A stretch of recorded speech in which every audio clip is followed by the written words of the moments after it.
Monatie, botalelanga, Congo température, ya maman Rosette et la fleur, Nadambu. Après avoir défilé, na site Pola, mais cette fois Congo Température TV. Désormais, suivez-nous sur cette chaîne. Congo Température TV. Congo Température. La patronne, Rosette la fleur d'amour, chaîne à solo. Émission religieuse. Théâtre, musique, environnement.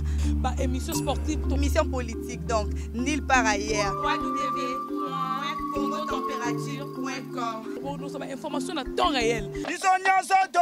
Congo Température. Et yena mo pepe asika. Ya tobina Congo Température. Et yena mo pepe asika.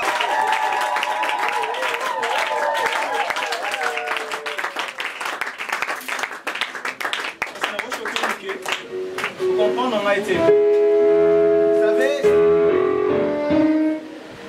en hébreu, lorsque Balobaka pour acclamer, cela veut dire pour écraser. Alléluia. Non seulement dans nos zones, c'est dans action de grâce, dans pour adorer, mais lorsque j'acclame pour le Seigneur, dans peut pour écraser tous les problèmes. Amen. Je disais à une personne, est-ce que au coquille copé dans un non, ma propre est bien.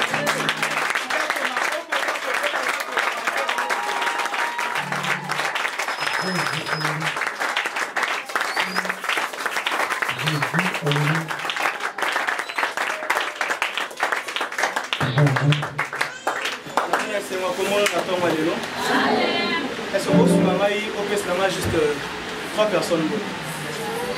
Juste 3 personnes. Ça vient juste 3 personnes pour la gloire de Dieu. Et ça vient ce qu'on fait si vous avez un mot, je t'aime beaucoup. C'est la colline à taille.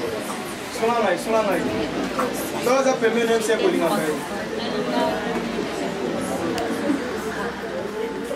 Amen. Amen. Merci beaucoup, Togovana.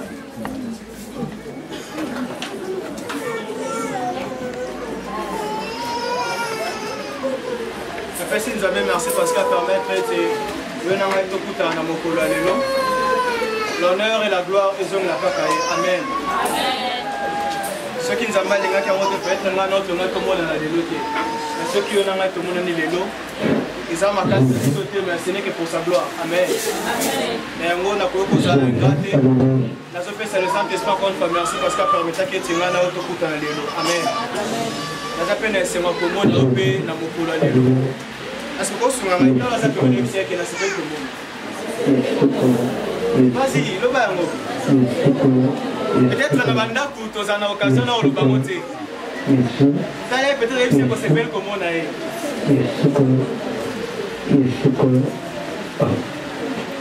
Ok, donc on attend une minute dans vos commentaires.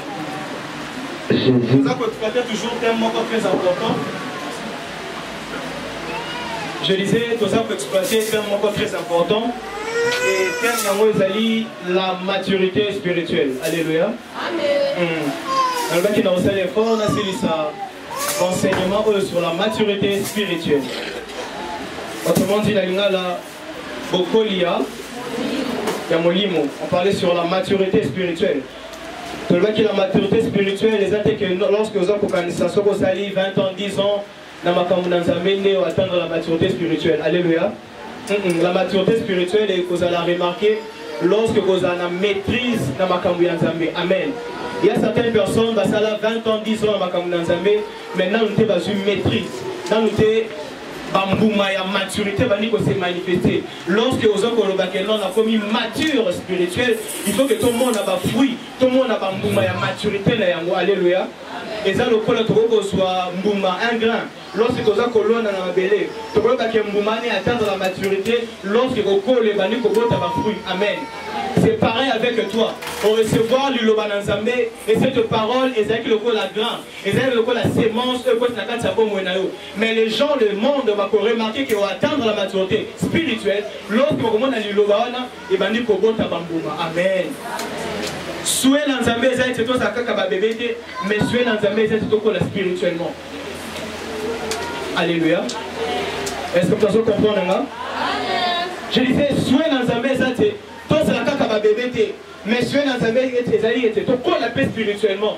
spiritualité, soit la maturité spirituelle, et là c'est que dans 20 ans, 30 ans, 50 ans, né dans sa maturité spirituelle. La Bible dit en réalité dans l'homme, c'est l'esprit. Il y a certaines personnes, on a un point de spiritualité là-bas, ils sont que de bébés. Parce que nous parlons. Et au fur et à mesure, parce qu'on lie le balanzambe, au fur et à mesure, parce qu'on yoka le balanzambe, parce qu'on atteint la maturité spirituelle. Amen. Croissance, il y a moutounion et dépendant de l'eau, parce qu'on lie. D'accord aussi? À ta bébé. Croissance, c'est ça qu'on dépendre de l'eau, parce qu'on lie. Et croissance, il y a moi dans l'ensemble, c'est ça qu'on dépendre de l'eau, parce qu'on lie, qui est la parole de Dieu.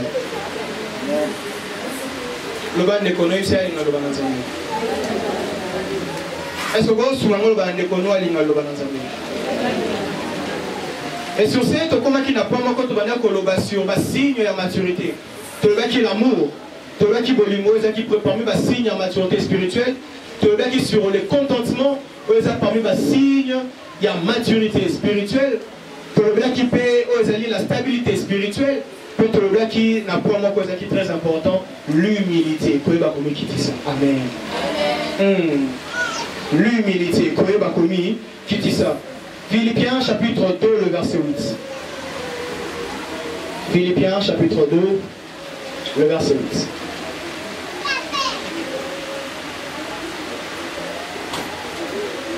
Tout à l'heure dans Commonais.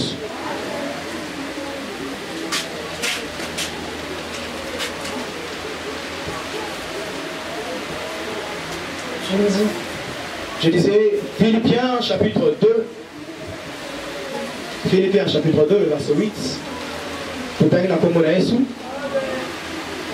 Il s'est humilié lui-même, se rendant obéissant jusqu'à la mort, même jusqu'à la mort de la croix. C'est pourquoi aussi Dieu l'a souverainement élevé et lui a donné le nom qui est au-dessus de tous les noms, afin qu'au nom de Jésus, tous genoux fléchissent dans le ciel, sur la terre et sous la terre, et que toutes les langues confessent que Jésus-Christ est Seigneur, à la gloire de Dieu le Père. Amen. Est-ce qu'on peut acclamer le Seigneur? Donc ici, parce qu'on a vu sur un passage très important, parce qu'on a vu sur l'humilité du Seigneur Jésus-Christ. Vous voyez, il y a encore un Azaki na bonzambe, Azaki na divinité na katinae, mais en aucun cas Azaki orgueil. Na mokolo moko te abane ko tamba na orgueil, mais abane ko la qui s'habille sur l'humilité. Amen. Tu vois que l'humilité est ça parmi nature ya bonzambe. Un homme chrétien, moi dans nzambe ça ko bakene na ça ko atteindre la maturité spirituelle. Lorsque na kati ya nzoto nae, na kati ya bomo nae, to ça ko retrouver l'humilité, c'est que azanon un homme charnel. Amen. Alléluia. Alléluia. Un homme est charnel. Et ça, nous toujours content dans la carte d'orgueil. On peut se orgueil pourquoi? Parce qu'il y a une nature yanzambe. Parce que la nature du diable c'est l'orgueil. Mais la nature yanzambe, ce n'est que l'humilité. Yem dans ce qu'il fallait aya na kiemone nyonso. Mais à bombi kiemonae, aïe le nègre mon abattu nyonso, à s'humilier, à sur le poste le col à yonangai. Pourquoi? Pour que Allah qui s'habille que l'humilité précède la gloire. Amen. Quelle que soit la dimension, quelle que soit hauteur ou komata, quelle que soit l'élévation de Zamakopesayo, comment c'est la chemin, qu'on soit humble. La plupart des personnes, pourquoi c'est parce que lorsque vous avez opéré un miracle, comme l'orgueil. Au fur et à mesure, nous sommes en orgueil. Au fur et à mesure, nous avons quitter sa vie. Parce que nous avons à résister, pas à orgueilleux, mais à ça, la grâce n'est pas humble.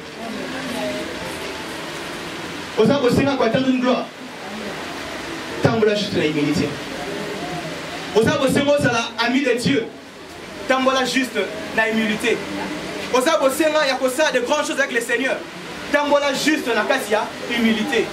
Il n'y a pas comique qui dit ça. C'est pour ça le mercredi dans le vie. Pendant que nous avons ça l'orgueil, il y a que n'a bon des réserves. Ça m'a préparé votre Amen. Pendant que la reine va Vachi, bon, la reine Vachi, ça l'a orgueil. Pendant que la reine Vachi, le roi Zoko Bengae, Abi Nakoyate, Nakoya Nangaite, roi Koyebi Sanganine, a sali orgueil. Mais pendant que ça l'a yango, Zama va n'est préparer Esther pour que Esther côté la Bokondi. Alléluia. Yeba Kamo, à chaque fois qu'on côté la carte orgueil, Zama va préparer mouvement pour qu'elle a remplacé. Amen. Moto Koyeba Kotambre la carte humilité. Pendant que Judas Zolinga a trahi le Seigneur Jésus, Zama n'est pas réservé mouvement au nom de Paul. Pendant que yo paye les lots, au commerce à côté on a carte orgueil, et bien qu'il a préparé un mouvement pour qu'à remplacer. Alléluia. Alléluia. Je crois qu'on va mettre à bas les bazars. N'est-ce pas? Lorsque un joueur, la carte à terrain, ça qu'on respectait quand j'étais, quand j'enseigne, on remplaçait, Abimi, c'est à côté de mon sous. On est le mercredi dans le bas qui, il y a un Cristiano, attends ça l'orgueil, il y a un qui a cessé de remplacer. Alléluia.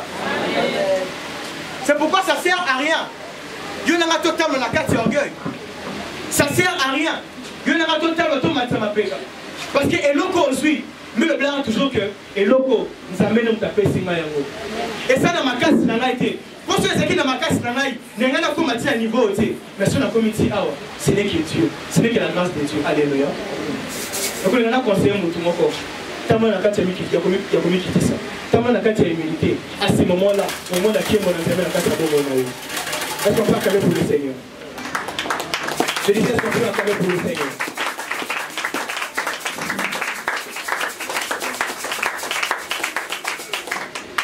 C'est un peu entre le bec et le mercredi. Mais l'autre aussi continuer pour comparer la soupe, la pomme au sous. Par exemple, signe, il y a maturité spirituelle. Tout ça qu'on retrouve l'intégrité.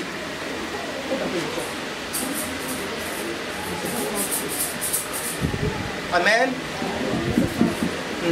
Pour comprendre ma caprice, il y a courant, il y a la cacaboya, il y a l'électricité, il y a la donc je disais, parmi les signes, mon sous, autre que le belalelo, sur l'intégrité. Le bas ne connaît l'intégrité. Il dit c'est l'intégrité. L'intégrité. Donc c'est là où je te rose la Bible, là où tu as ce passage encore. Genèse 17. Genèse chapitre 17, le verset 1er.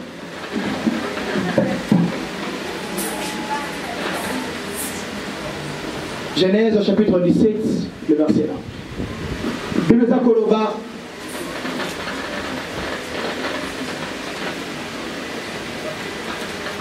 Lorsque Abraham fut âgé de 99 ans,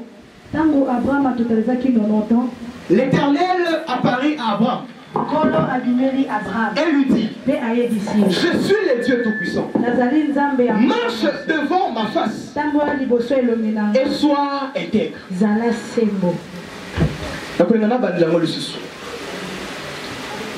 Je suis le Dieu Tout-Puissant. Marche devant ma face et sois intègre. Je t'établirai mon alliance entre moi et toi et je te multiplierai à l'infini. Ici, tous ceux sur quelques signes, il y a maturité spirituelle. Si nous sommes dans les autres. Et s'il a sujet de se plaindre de l'autre, pardonnez-vous réciproquement. De même que Christ vous a pardonné, pardonnez-vous aussi. Point Moussoussou. La gestion des conflits. La gestion des conflits. Comment on peut gérer les conflits? Alléluia. Il y a que la vie chrétienne, la vie souvent tout ça qu'on t'a bah confier aux gens à rater. Amen. Qu'on soit là où aux gens à rater. Mais un chrétien mature, un chrétien qui atteint la maturité spirituelle, à ça mouvement a dit qu'on gérer ma conflit, a dit qu'on apporter kimia, a dit qu'on gérer. Attention que ma camu essayer de périr n'engagé. Mais lorsque cette personne a dit qu'on gérer conflit en soi. Amen, amen. La gestion des conflits. Il y a des gens qui sont bon, mutuna mutu azakana opinion na e. Nyonso yo koloba, mutu nyonso za forcer ti akontima yango. Muta mutu akoza na point de vue na e. Il faut comprendre yango. Il y aura toujours de la divergence. Des fois qu'on a pas contradiction qu'on a là. Mais tant que tu as pas dans il faut te gérer le cognon soit là. Alléluia. Il dit que ce frère, c'est eux, ceux qui n'ont le lobby, n'a touché point eux. On s'est plané à moitié. Tiens, la tika. pour attendre la kaka malam. Mais yo yemi ke mude comme Dieu la boy. Na personne tika yo chuba la chose mbeli. Pourtant la oloba, ta batongo, abon va bien te, yo no bon va bien te. Alléluia. Alléluia. Comment va gérer ba conflit? Comment va gérer un mot? Na connaissez tout tangi Bible ça koloba. Pardonnez-vous. Boba komi limbisa. Boba komi limbisa. Posa mutumo na kati monter maintenant le banga jamais na ko limbisa. Mais yo combien de masumo ça par jour? Ça va limbisa rodé. Na tout ça va limbisa rodé. A limbisa yo. Mais pourquoi pas pour limbisa ndeko na yo ninga na yo? Le dimanche maman était qui c'était sur le pardon. Alors bien que on manque c'est comme c'est qui na kati matia na mai. Azobeta 7 ans disant frère sœur limbisa ndeko na yo. Ceux qui nzamba za ko limbisa mais pourquoi pas pour limbisa baninga? Comment tu souba jura balbanga jamais la ko limbisa muto. Na mabe nyonso sala ngai na ko limbisa été. Mais yo au sengi pardon kaka siko to bika à 12 heures au sumu ki lisusu. Nzamba limbisio. To bi 13 heures au sumu ki nzamba limbisio. To bi 17 heures nzamba azo limbisa wakaka. Mais pourquoi pas pour limbisa ndeko na yo? Amen. Souvent, la telle chose peut mener à il n'y a pas de colis.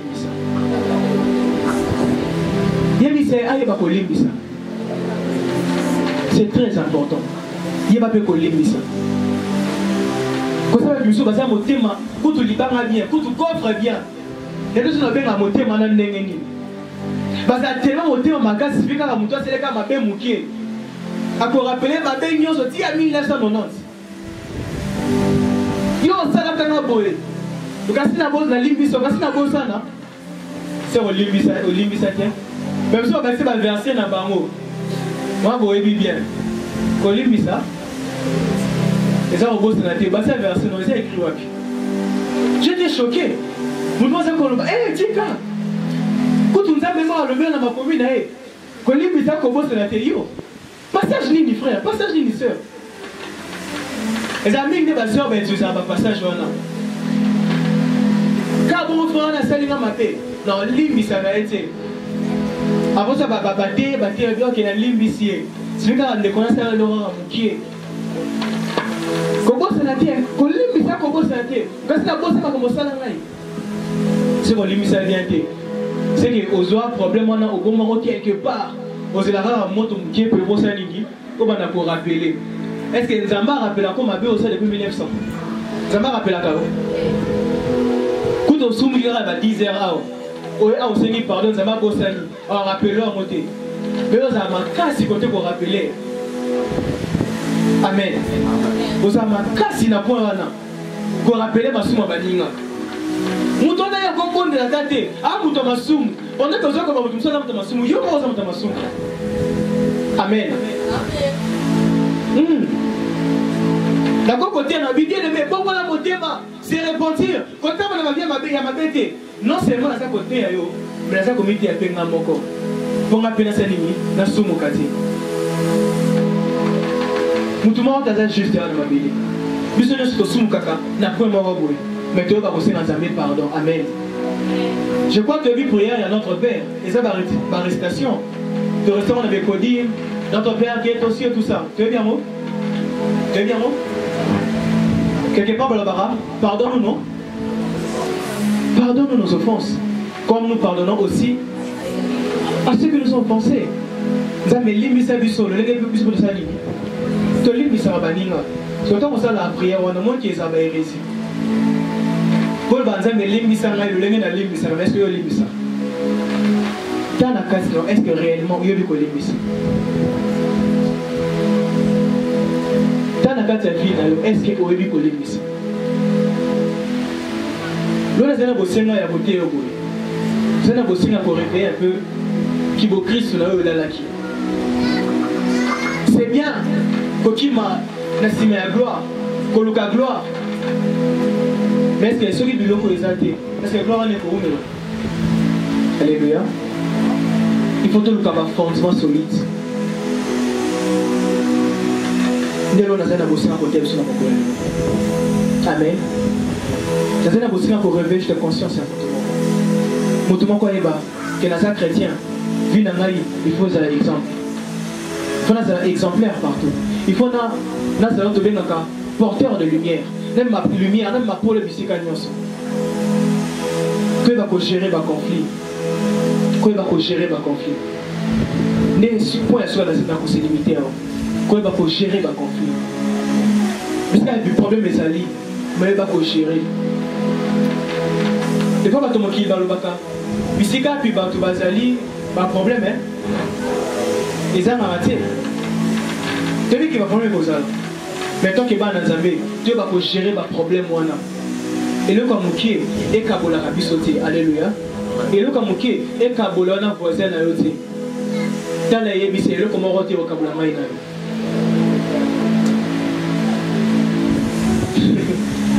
Yébi c'est. Obama. C'est. Et là on monte kabola maïna. Amen. On se bat, pasteur. Ouais, dis-moi. C'est une sœur, non? C'est bon, c'est. Frère, et là, on monte comme la main. Attention au bondi, attention au soigné. Attention au problème, mais vu que tout ça va chrétien, et là, on monte comme la mission. Amen. Est-ce qu'on peut acclamer le Seigneur? Est-ce qu'on peut acclamer le Seigneur? Bisous qu'on a dit que le matos ça va prier mon aussi.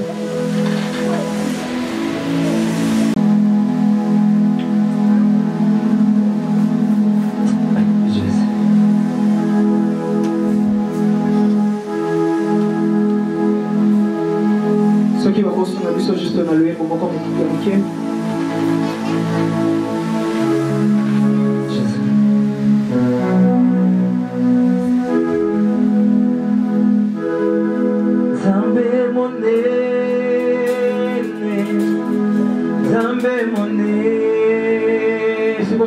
Déjà ma canisse dans les beaux soins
Seigneur Sungangaï.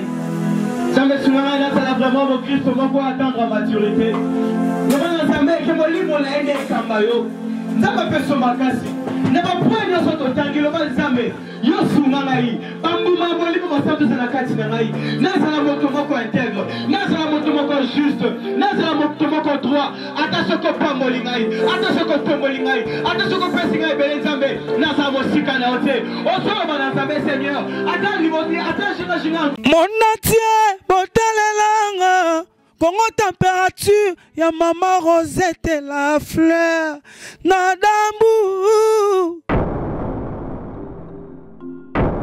Après avoir défilé dans la cité Pola, mais cette fois-ci. Congo Température TV. Désormais, suivez-nous sur cette chaîne. Congo Température TV. Congo Température. La patronne Rosette la fleur d'amour, chaîne à solo. Émission religieuse. Théâtre, musique, environnement. Émission sportive. Émission politique, donc nulle part ailleurs. www.congotempérature.com. Nous avons information à temps réel. Congo Température. Et y a mon pépé, Congo Température.